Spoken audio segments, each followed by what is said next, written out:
വിവാദമായ വഖഫ് ഭേദഗതി ബില്ലിൽ സൂക്ഷ്മ പരിശോധന നടത്താൻ സംയുക്ത പാർലമെന്ററി സമിതി രൂപീകരിച്ചു.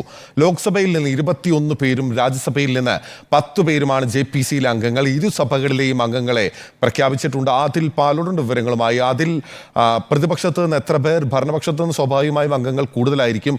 ആരായിരിക്കും ഈ സംയുക്ത പാർലമെന്ററി സമിതിയെ നയിക്കുക?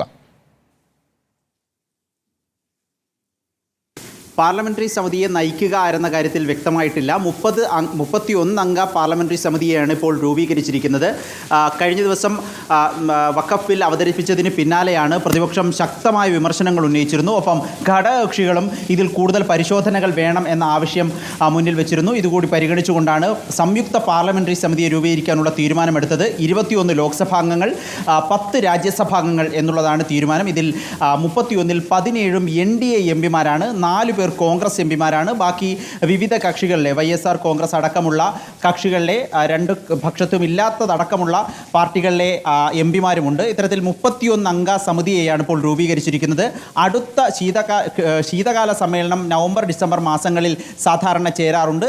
ഈ സമ്മേളനത്തിന് മുൻപായി ഈ റിപ്പോർട്ട് നൽകണമെന്നുള്ള നിർദ്ദേശമാണ് മുന്നിൽ വെച്ചിരിക്കുന്നത്.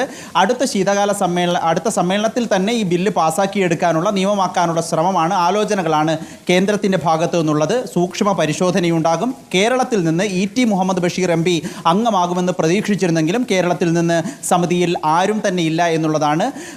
AIMIMൻ്റെ ദേശീയ അധ്യക്ഷൻ രൂക്ഷമായ ഭാഷയിൽ ഈ ബില്ലിനെതിരെ സംസാരിച്ച അസദുദ്ദീൻ ഉവൈസിയെയും ഈ സമിതിയിൽ ഉൾപ്പെടുത്തിയിട്ടുണ്ട് എന്നതും ശ്രദ്ധേയമാണ്. ഏതായാലും ഇനി ഈ സമിതിയായിരിക്കും ബില്ലിനെക്കുറിച്ച് വിശദമായ പരിശോധനകൾ നടത്തുക.